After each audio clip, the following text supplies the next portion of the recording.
Hi, Pizza Palooza friends. Let's talk about insurance renegotiation. Many of you think, I can't do it. I've tried.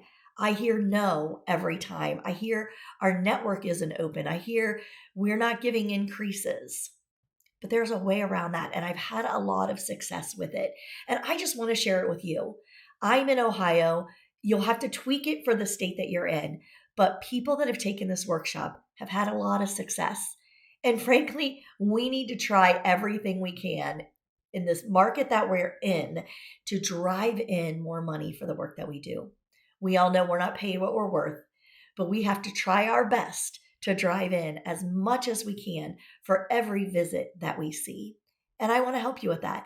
I want to share with you the strategies that I've used that were successful, and so many other Paloozis have used them to great success. And that just warms my heart. So I think it's worth your time and a little bit of money to find out, what did I do that was so successful? And we're going to do a workshop together. It doesn't even take that much time. Do a workshop together in order to see if we can drive in more money to your company. Don't miss it. Be there.